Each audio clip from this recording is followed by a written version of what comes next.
I am someone who cares a lot about doing the right thing. I've always been this way. When I was a kid, I once shoplifted a Thesaurus. But then I felt so guilty, so remorseful, so repentant, so shameful, so contrite, so penitent, so sorry I returned it. These days I live in Brooklyn. I'm a white lady. I am a gentrifier. I'm kind of like what kale is doing to Caesar salad. It's problematic. And I do what I can. There was a white hipster couple without their keys the other night. I didn't let them into my building. You know what I mean? Everyone gets profiled or nobody gets profiled. That's my policy.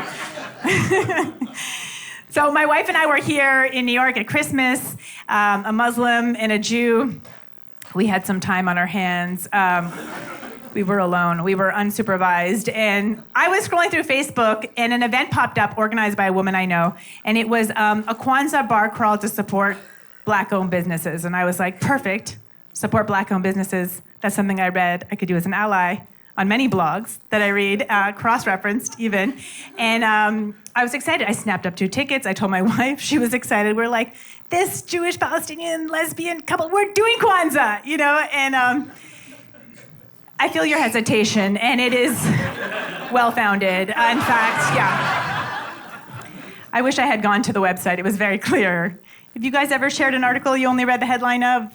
This is what that was, a very in real life version. I went to the website, and under the what to wear section it said, wear whatever makes you feel unapologetically Black and beautiful. I wish I'd seen that. Anyways, my wife and I showed up at the starting point, which was the Harriet Tubman Public High School in Harlem. Yeah, exactly. And we walked into a large auditorium, and we were the only white people. I should say I was the only white person. My wife is a woman of color, which sounds like the wrong term, but it is the currently accepted term. And I just want you guys to know I'm ready to switch it at a moment's notice. Let me know what the new one is. I want to use it. Let's do it. Let's make it happen.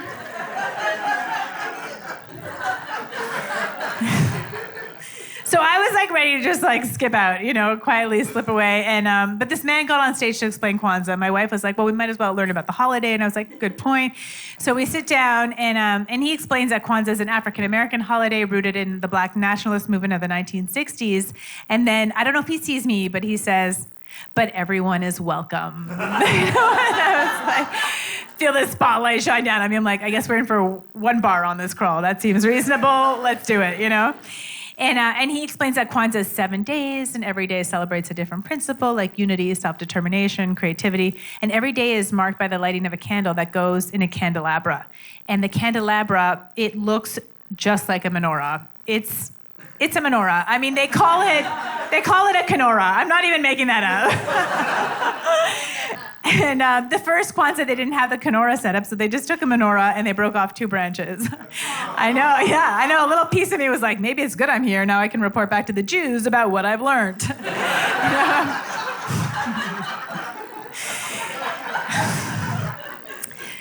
So we leave the school.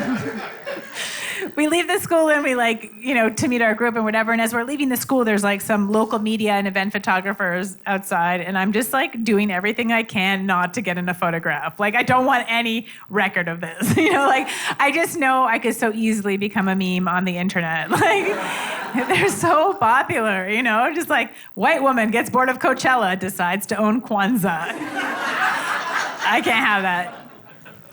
So we go to the first bar, and as we get there, there's like a mezuzah on the outside, which indicates that it's a Jewish-owned business. And I'm like, I'm not here to help the Jews. We already control the weather. Like, what do we need help with?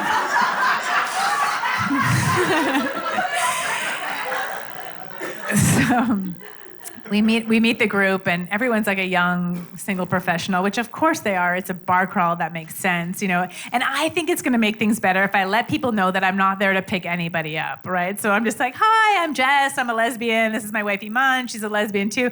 We're this like lesbian. The more I'm like, we're this lesbian married couple, the more it seems like we're there to find a sperm donor. Like, not helping at all. So we go up to the bar and to order a drink, and we open the menu, and the menu, because the place is owned by an Israeli woman, and she's married to an African man, which is why it's on the Kwanzaa crawl, the menu has like all this Arabic food that the woman has called Israeli food. So my wife is like Palestinian. She's upset because, women, woo, and Arabs, wow, it's a lot. So, so I gathered myself and I went to speak to the leader of the group, this African-American woman, to explain to her, how the Israeli woman was appropriating. No, I'm just kidding. I just ran out of there screaming. I was like, why didn't you just like the event on Facebook and order seamless? What's wrong with you?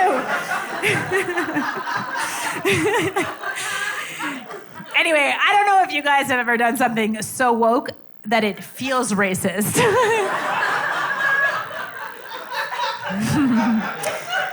But that's what this was.